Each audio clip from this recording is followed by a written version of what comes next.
This took me a long time, okay? I'm proud of this. I am now eligible to be a female.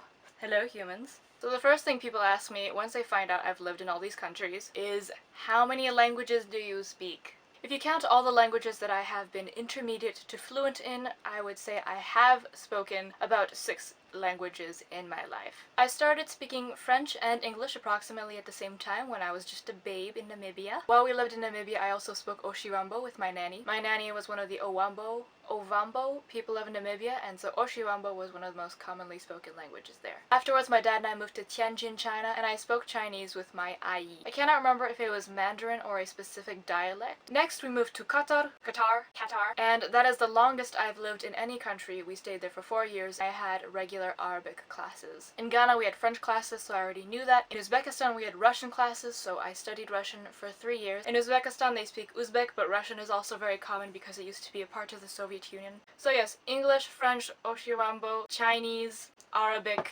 and Russian. Those were the languages I had an intermediate to fluent level in. I also have notions of Bahasa, which I learned while I lived in Indonesia, but that was only for 1 year and the lessons were not very thorough. I studied German for 2 years in the DP program. I also picked up a lot of Spanish growing up because my mother moved to Mexico when I was very young. It was fairly easy because Spanish has a lot of similarities with English and French. Probably 90% of my Spanish vocabulary is food anyways. Tacos are highly motivating.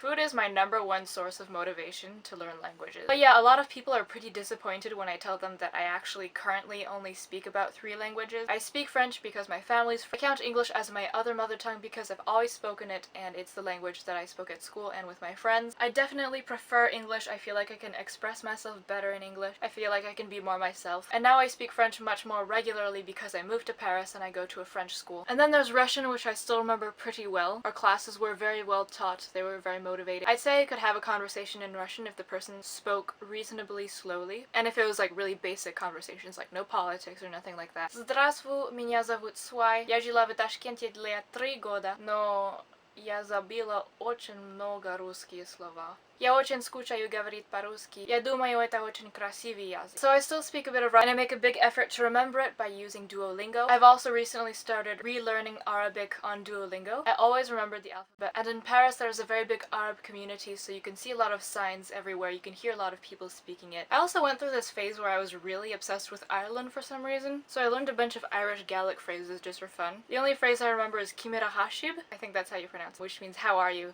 It was really funny because during the confinement, I started watching Outlander on Netflix, and at one point the character Jamie enters a room and says that, and I was like, I know what that means! But no, I do not remember any of my Chinese. The only word I ever remembered was Cao Mei. When I was much older, we moved back to China, but this time to Shanghai, and my grandma was insisting, you'll remember all of your Chinese, it'll all come running back to you, you'll see, it's all hidden in your brain there somewhere. And nope.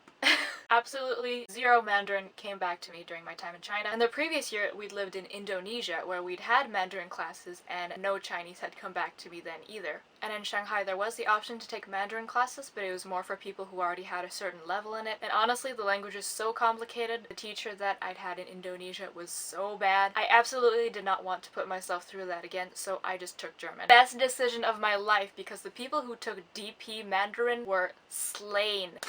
That looked like it was intense. Man, there was no mercy for those kids. No regrets! Yeah, people always expect me to know lots of languages, and they're always really disappointed when they find out I'm not fluent in, like, I have friends who speak 4 or 5 languages, and there's a lot of YouTubers who speak like a bajillion languages. There's actually a third culture kid named Lindy Boats, who speaks 13 different languages, and she makes a lot of videos about how she learned them. And for a lot of muggles, speaking many languages adds to your exotic factor. But no, I have no reason to speak all those languages. I have no reason to remember them. If you don't practice speaking every day, it's totally natural to not remember the language. Seriously, don't beat yourself up about it. You're not here to entertain your muggle friends and be exotic. Being bilingual or polyglot is really useful. The more languages you know, the easier it is to learn even more languages, especially languages with the same root family. Knowing a language builds bridges to other languages, and the more languages you know, the more in-depth you understand the world and its complexities and the way that people see it in different cultures. In the IB program, we had a class called Theory of Knowledge, and we learned how language is shaped by culture. There's a lot of great things, like certain languages don't have the past tense, certain languages are gender neutral, and in other languages objects are either masculine or feminine. I think it was the Eskimo who had many different words for types of snow. That really gives you insights into the values of certain culture. Or like how in French you don't say I miss you, you say tu me manques, you are missing from me. I went to this really interesting conference once at the American Library of Paris, and I was really surprised to know that monolingual people are actually the minority in the world. Over half the humans on this planet speak more than one language. If you live in a country that's been colonized, then there's the colonizer language and there's the local language, and then there's all the different ethnic groups and dialects that they might have. In Shanghai, for example, you have standard Mandarin Chinese, but then you also have Shanghainese, and then you have all the different ethnic groups like the Uyghurs who have their own language, although they're currently being imprisoned into concentration camps.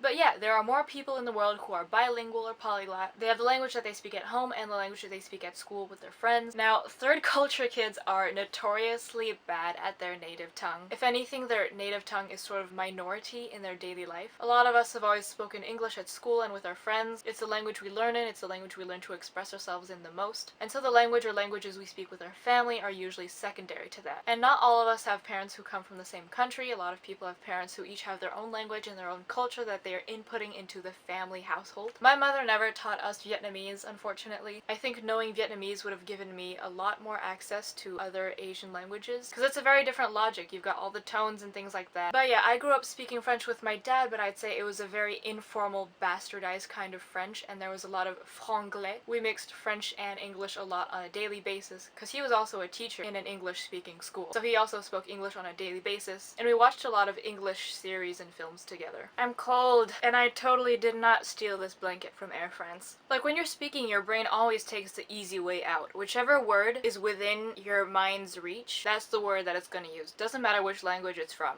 So yeah, I thought I spoke French before I moved to France. People were like, yeah, no, don't worry, like, you speak French, so you'll be fine. And then I moved to Paris, and I realized they don't really speak French there. I'm kidding, they totally do, but there's so much lingo that I had never used in my life. It's not just that I spoke French like a 50-year-old man, it's just that my French family has a lot of weird expressions that I thought everyone used, like avoir un polichinelle dans le tiroir, c'est pas baisef, mais quel tawage. No. In Paris, there's a lot of slang, there's a lot of influence from the suburbs. Wesh, m'en bats les couilles, frère. Je vais te péter la gueule. Un sup. Wesh, si mère, au calme. Alors bichette. Bah alors bichette. It's funny because in China, my friends were always going on about how French was such a romantic language. They're like, oh my god, say something to me in French. Yeah, so a lot of the people I grew up with spoke a very informal version of their native tongue. Our parents were always interrupting us, correcting our conjugations and our grammar and our pronunciation. So annoying. Like, let me finish my sentence at least. And I'm pretty sure a lot of you got nagged to read more in your native tongue. Oh my god, the number of French books I got for Christmas that I did not ask for, that I did not want to read. Man, they tried with me for ages. My dad even tried giving me grammar lessons. One thing that did help, surprisingly, was when I got The Sims. Sims 2, of course, because it was back in the day. And out of curiosity, I installed it in French. And that was actually really good for me because I played it on a regular basis and I was exposed on a daily basis to French writing that I would read, and also new vocabulary. Entremetteuse, not exactly the vocabulary I'd use on a daily basis. Some of you unlucky bastards probably had to go to Dutch school. I know in Ghana all of the Dutch kids had to go to Dutch school on Friday evenings. They hated it so much. It's like we all got to go home and chill out before going to a party, and they were just stuck there doing grammar exercises. A lot of parents guilt trip you or put pressure on you because you're not fluent or academic enough in their language. Which, sure, I can understand, right? If your kid is closer to your culture, if your kid is closer to your language, then they're closer to you. This guy created a conference at some point with a lot of immigrant parents in America, and the first question they asked when the conference started was, I want my kids to stop being too American. I know you don't want your kids to be distant from you or your values, but you don't send your kid to a convent and then complain that they're becoming too Christian, you know? And yeah, a lot of us mix languages. Urban Dictionary is great. Mais en fait, je don't give a fuck de tes histoires, la Megan. Je connais un mec qui brew sa propre bière. And even if you're not a third culture kid, I think a lot of people in the world mix languages. My friend Najla is Egyptian and I met her in my first year in Paris. And at the time, whenever she spoke with her friends from high school on the phone, she would be mixing French, English, and Egyptian Arabic. It was pretty funny because I could understand the conjugations she was using. She would take an Arabic verb and then Frenchify it by adding ER at the end. It's like sometimes when I I was drawing with charcoal, and then the teacher was trying to tell me I should do something with it, and I was like, il faut smudger le fusain. I remember taking the bus around Paris a few times and then hearing people mixing different languages in one sentence. This one time there were these two Arab girls on the bus. I don't know where exactly they were from. And just like Najla, they were using French, English, and Arabic, so I could understand 2 out of 3 words. And it was really funny trying to guess what they were talking about, because they'd be saying na na na na na na na, like all over her face. Et puis après elle a dit genre na na na na na na, et c'était partout. It's like, whoa, wait, what's going on? What was all over her face? But I spoke again recently with Najla, and now that she lives in Cairo again, she told me that she stopped mixing her languages so much, and she's been trying to improve her Arabic speaking because apparently she uses a lot of English structuring to speak Arabic, so it sounds kind of weird for people who are listening to her. And like me, when it comes to discussing your feelings or your beliefs or really important things like that, a lot of English vocabulary feels more precise to us, so she's been making a huge effort to speak consistent, homogeneous Arabic. And I've been living in France for 3 years, so I've definitely been trying to do that as well, which really sucks because in order to not have lots of holes in your speech, you have to settle for a word that's less sophisticated or less precise to what you're saying, so you feel kind of stupid when you talk. Plus, like, there's a huge spectrum to learning languages. Understanding, speaking, reading, and writing. And if it's a language you're less familiar with, then there's a lot of, like, what I call peripheral languages that keep on getting mixed up in it. For instance, I often accidentally mix up Russian and Spanish. They're totally different languages, but compared to English and French, I have way less speaking experience in them. So it was really weird when I was in Mexico visiting my mother. I would be attempting to speak Spanish with someone, and then like Russian words would just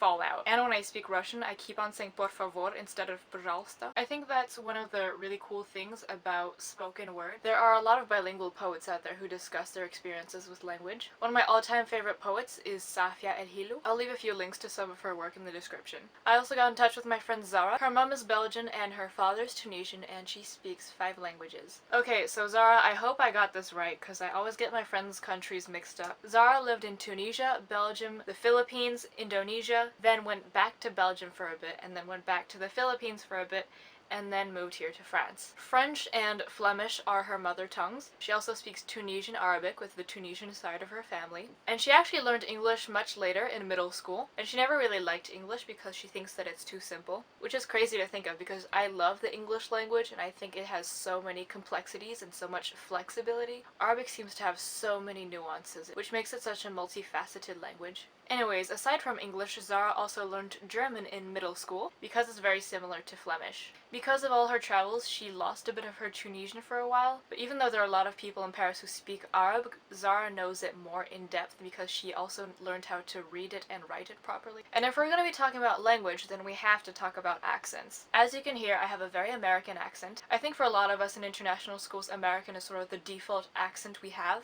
We have a lot of American or Canadian teachers, a lot of American or Canadian students, and of course, like the rest of the world, we watch a lot of American TV and are exposed to American culture a lot via social media. I think the American accent is just the result of lots of different languages and cultures mixing together. So it's not even an American accent, it's like the default mutt accent that we all end up having. And if you listen closely to the way a third culture kid speaks, you'll notice that they each have very different lilts and nuances to their accent. It's really subtle, but you have to listen for it. And I don't know why, but it kind of bothers me when people say that I sound really American. For example, my friend Thomas, instead of saying Bali, she says Bali. Overboard. Instead of saying American, I say American. Sometimes I'll say mom, sometimes I'll say mum. It really depends. Mom sounds more plaintive. Mum sounds more endearing. I always pronounced it pedophile instead of pedophile. Really random. I just feel like pedophile sounds more menacing. Also, pedophile sounds like pedicure, and then you just don't want to associate the root words because they're totally different. Or sometimes the stress is on different words. Oh my god, and then there's pecan. I upset a lot of people that day. I think what happens with a lot of us as well is that our accent changes to adapt to whoever we're speaking to. I know that when I'm speaking with American people, I will probably sound a lot more American. When I visit my mom's boyfriend's parents in the UK, and I always have to stop myself from doing it or let people know, like, don't worry, I'm not making fun of you. My brain just does this to adapt to conversation. People have also pointed out that my accent changes with different moods. Apparently I sound Irish, when I get really upset during card games. My friend Molly was complaining to me one time because she's Scottish, and whenever she goes back home and talks to her family, they make fun of her for having an accent that's too American. And when she goes to Shanghai, people make fun of her because her accent is so Scottish. I think you could probably discern an American accent from a TCK American accent with enunciation. We have a tendency to enunciate certain things a lot more. And depending on what other languages influence this third culture kid, there will be certain sound that they will pronounce a bit differently. I never really thought about my English accent, and I never really thought about my French accent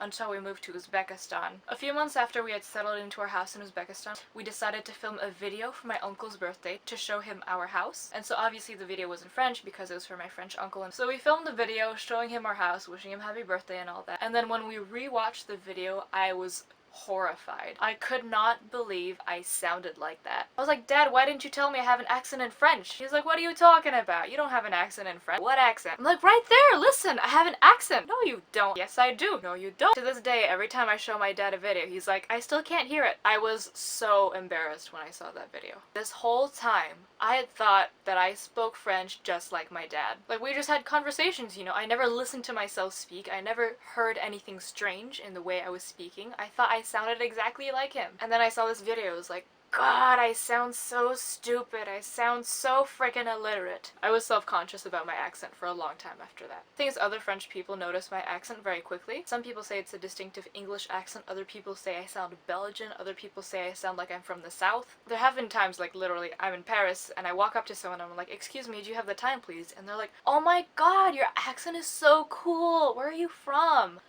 People have also been like, oh, your accent is so cute, you should keep it. Or before the confinement, I met up with this friend, and then later on he messaged me. He was like, yeah, it was nice seeing you again, but your English accent isn't as strong. I was kind of sad. It's like, I can't control my accent, and my accent isn't here to entertain you. It's so easy for white people to see an accent as a sort of exotic accessory when people's accents are so easily used against them. If I had an Arabic or African sort of immigrant accent, that could immediately discredit me. Like, listen, I love accents, I get really excited about accents, but people can sometimes make you feel like you're sort of a fancy handbag that makes them look good. My grandma sometimes says, oh, you were so much cuter when you were smaller, you look so much more Vietnamese, why did you have to grow up? I'm a person, you know, are you here to talk to me? Are you here to know about me and be friends with me? Or are you just here for my appearance? A last thing I want to mention is that language proficiency and accents change from generation to generation. My friend Zara's language abilities differ significantly from that of her brother and her sister. Even though they were all in the same countries at the same time, they were completely different ages, and so their ability to absorb the language and remember is totally different. Age changes things a lot. Different countries mean more to me because I was in them at a certain part of my life in terms of development. When you're a teenager, you're leaving your childhood behind and you're coming to terms with this new part of your life, and that amplifies your perception of the country you're living in at the time. When I lived in Shanghai, there were these two sisters who were half British, half Chinese. The older sister Vanessa had a very distinctive British accent, and the younger sister Victoria sounded rather American except for certain words. She would say something like, I'm going to a restaurant, but I can't decide what to order. So once again, I hope you enjoyed this video. Please do check out the description below because I leave a lot of references to websites and Instagram accounts. So thank you for listening. Once again, please share your experiences in the comments. Another thing that I always get mixed up with is letters, alphabets in different languages. Sometimes the pronunciation is the same, which is really helpful, and sometimes it's really different, and it's very misleading. For instance, in Russian, the P is actually a R sound, and the B is actually a V sound, and then there's Russian cursive, which is a whole other can of worms. I've had issues where people are trying to spell something out for me that I'm trying to write down, and they're like, no, I said a T. I'm like, this is a T. Like, they're like, no, that's an M. I'm like, oh. And then I realized I was doing a cursive Russian T, which in English is just an M.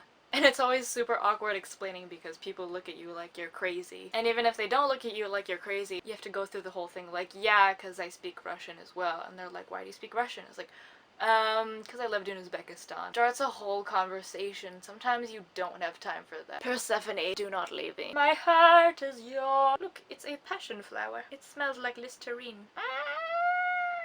There's too many languages.